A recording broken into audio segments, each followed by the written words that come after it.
pilgrim will be given 3 hours to perform Umrah, starting and ending in the triage areas around the holy city of Mecca during the first stage of the resumption of Umrah services.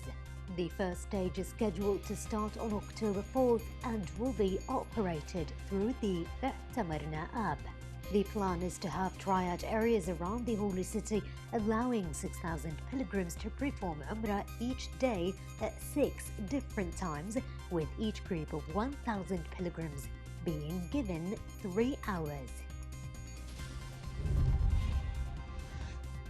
Lebanon's Prime Minister designate resigned amid a political impasse over government formation, dealing a blow to French President Emmanuel Macron's efforts to break a dangerous stalemate in the crisis-hit country. The announcement by Mustafa Adib nearly a month after he was appointed to the job came following a meeting with President Michel Aoun, after which he told reporters he was stepping down.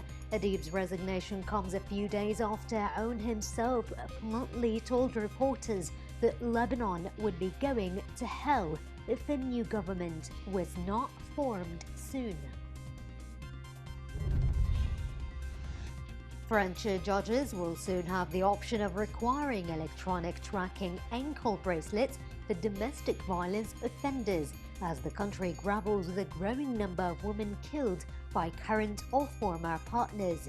The measure, which has long been sought by rights advocates, was passed by Parliament this year and will be gradually rolled out starting Friday. The GPS monitor alerts women as well as police if known abusers get to within a certain distance of their victims.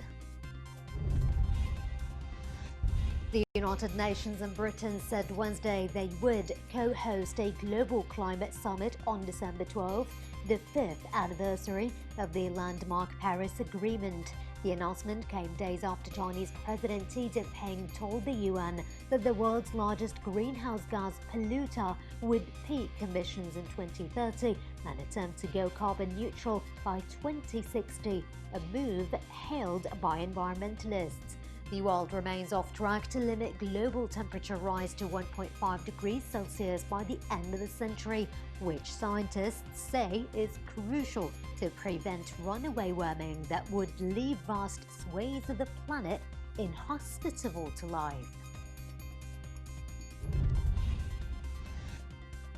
Greek government spokesperson Stellos Petsaos said Greece and Turkey will resume exploratory talks over contested maritime claims in the eastern Mediterranean. After a 4-year hiatus, Turkey and Greece have agreed to resume the talks following weeks of tensions that culminated in a collision between warships.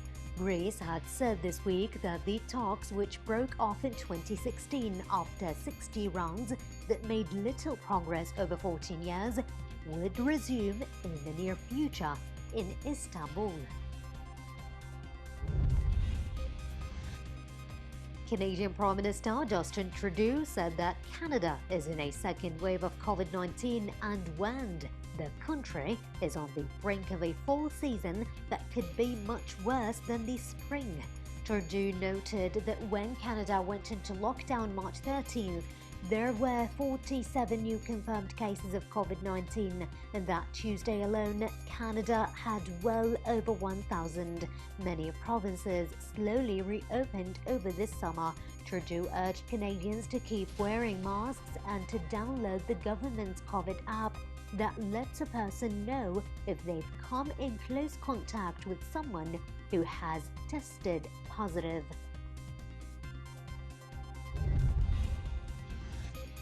The European Union said that President Alexander Lukashenko is not the legitimate president of Belarus, saying his abrupt swearing-in on Wednesday went directly against the will of the people. The State Department said the US no longer recognizes Lukashenko as the legitimate president of Belarus, hours after he was officially sworn in for a 7th term. The presidential press office said in a statement, Lukashenko's swearing-in ceremony took place at Independence Palace in the capital Minsk. The FBI and the main US cybersecurity agency warned that provocators could take advantage of a slow vote count in the November 3rd election to spread disinformation aimed at discrediting the result. They said such actions could be attempts to discredit the electoral process and undermine confidence in US democratic institutions. They noted that because of an expected massive surge in voting by mail due to the coronavirus pandemic, local election officials could require days to fully count ballots and announce the results.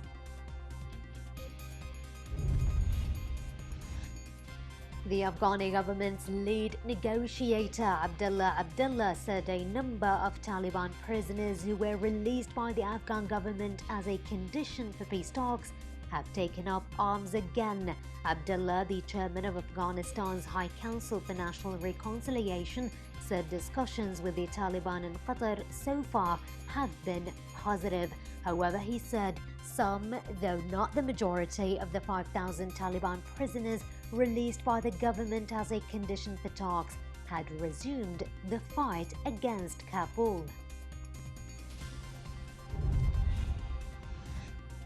Russia dismissed the threat of US sanctions and attempts to isolate Iran, saying it intended to trade with Tehran once a UN arms embargo expires next month. The embargo on conventional arms shipments to Iran is set to expire on October 18th after the United States failed to win support for a new UN resolution. The administration of US President Donald Trump says it has decided to unilaterally reinstate virtually all of the UN sanctions on Iran lifted under a 2015 nuclear accord with Tehran. Turkish prosecutors have issued warrants for the detention of 82 people, including a number of pro-Kurdish former lawmakers, as part of an investigation into deadly riots 6 years ago by Kurds angered at what they perceived to be the government's inaction against IS militant group who had besieged the Syrian border town of Kobane. It was not immediately clear why the investigation against the 82 people was launched 6 years after the rioting. The 3 days of clashes in early October 2014 were the worst in Turkey in recent years, resulting in 37 deaths and leaving hundreds of others, police and civilians, injured.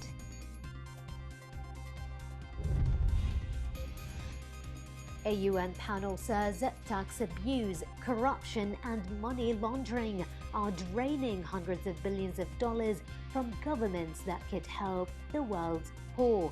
A report from the high-level panel on international financial accountability, transparency and integrity published Thursday said governments can't agree on the problem or the solution, but they're also losing an estimated $500 billion due to corporate tax avoidance from profit-sharing enterprises.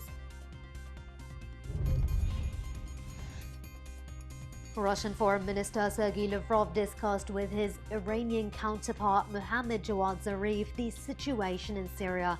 The Russian minister stressed that launching the Syrian Constitutional Committee does not constitute a substitute for the political process and the implementation of 2,245.